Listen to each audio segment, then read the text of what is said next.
শুধু এই কথাটা মনে করাইতে আসছি, শুধু একটা জিনিস বলেন বুঝার জন্য বলি। এই যে কাগজ, এই পোস্টার টাইগার, এটা একটা পিঠ, এটাও একটা পিঠ। কথা বলেন ঠিক না? দুইটা পিঠ কিনা বলেন না? আপনাদেরকে মনে করাইতে আসছি, আল্লাহ বলছে ইয়ালামুনা যাহিরাম মিনাল হায়াতিদ দুনিয়া ওয়া হুম আনিল আখিরাতি হুম গাফিলুন।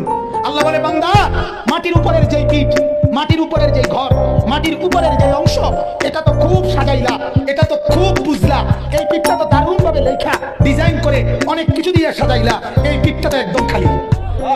আল্লাহ বলেন জমিনের উপরের যেই ঘর, সেই ঘরে তো সোফা, খাট, পালং, ফার্নিচার, ওয়াল, বাউন্ডারি, দরজা, জানালা, টাইলস, গ্রিল, এসএস5 সব দিয়ে বান্দা জমিনের উপরের ঘর তো সাজাইলা। আল্লাহ বলেন বান্দা, তুমি কি জানো না বান্দা, জমিনের নিচে তোমার আরেকটা ঘর আছে, ওই ঘরের নাম কবর, সেইটা কেন এমন খালি রেখে দিলা?